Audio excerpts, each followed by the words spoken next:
All right, now, Mr. Battle for the Soul of the Nation, Joe Biden will use his prime-time political speech tomorrow to launch more baseless smears and slander against conservatives, accusing them of being threats to democracy. But, of course, Biden sits by silently as his own party is viciously attacking Republicans pretty much every second of every hour of every day. And failing White House Press Secretary Karine Jean-Pierre confirmed earlier today that Biden's speech will be filled with more reckless rhetoric and unhinged rage. You know, like earlier in the week when he used the word fascist. You know, the president thinks that there is an extremist threat to our democracy. The president has been clear as he can be on that particular piece when we talk about a democracy, when we talk about our freedoms. The way that he sees is the MAGA Republicans are the most energized part of the Republican Party. This is an extreme threat to our democracy, to our freedom, to our rights. Where was Joe speaking out against the 574 riots in the summer of 2020?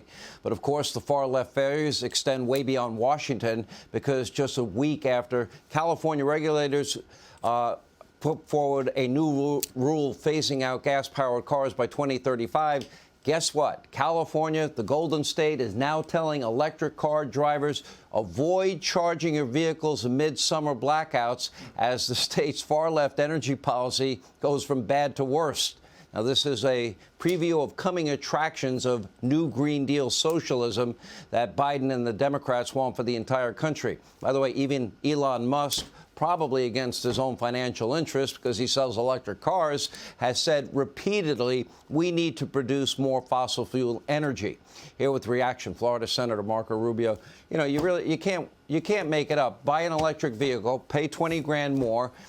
Forget about the mining of Mother Earth with big, heavy equipment run by diesel fuel, manganese and cobalt and nickel and other minerals. Forget the fact that the electric grid is mostly run on fossil fuels. Get the vehicle, but then don't charge the vehicle. You really can't make it up, Senator.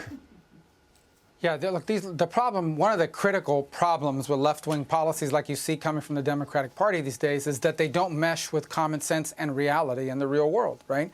So they have these policies now where we're going to go all this, battery-powered solar panel. We don't have the infrastructure for that. We're not anywhere near that.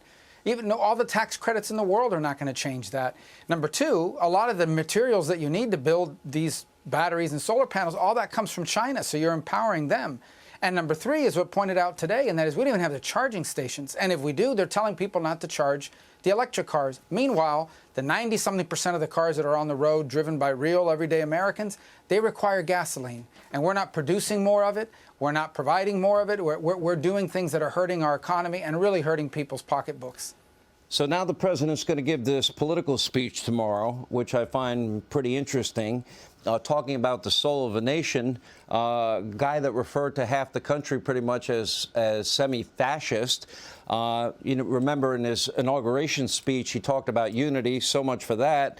It almost sounds like, are you or have you ever been a supporter of conservatism and Donald Trump? That's what it's beginning to sound like to me, Senator.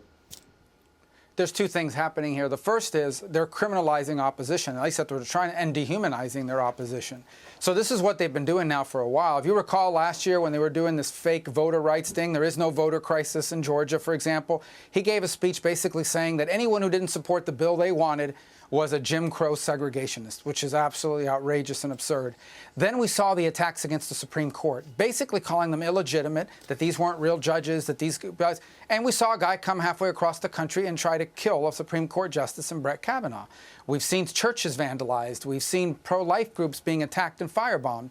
The next thing you see is any criticism. You criticize the FBI, you get all these news stories about unprecedented threats to the FBI. You criticize the IRS, a couple days later the IRS is saying, oh, we're now being threatened. In essence, they've now established the shield where if you criticize them, they will claim that you're putting them in danger. They, on the other hand, do not criticize Republicans. They try to dehumanize, defame, and smear Republicans by calling not Republican office holders, Republican voters, everyday people, by calling them semi-fascists, Last week in Florida, Charlie Crist, running for governor once again here, said he didn't want the support of anyone who had voted or supported Ron DeSantis, which is the majority of the state.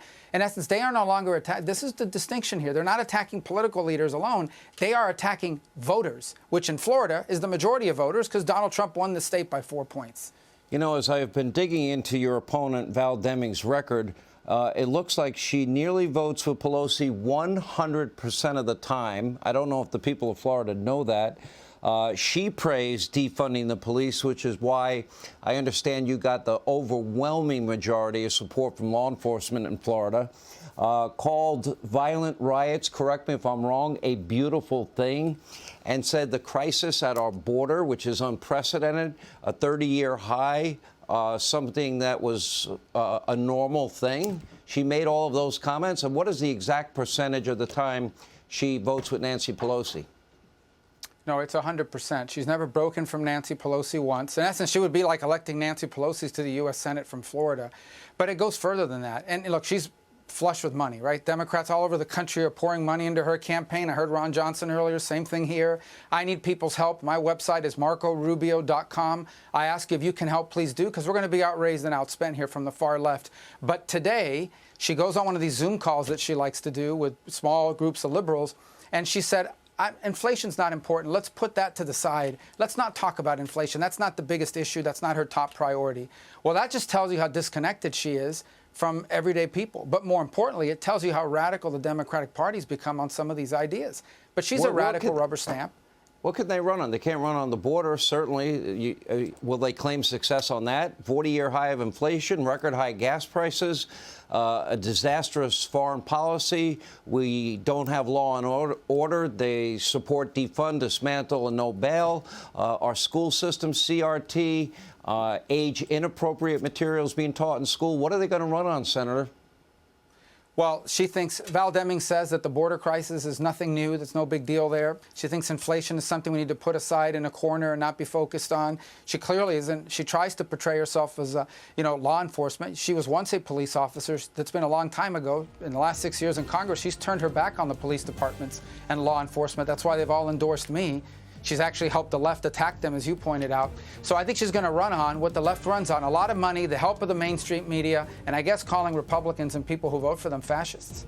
Senator, your seat is critical if Republicans are to have any hope of retaking the Senate. Same with Ron Johnson. And we're going to be following your race closely, and people should not take any race for granted. I think you'd agree with that.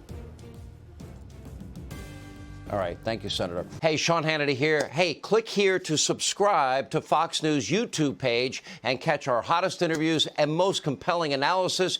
You will not get it anywhere else.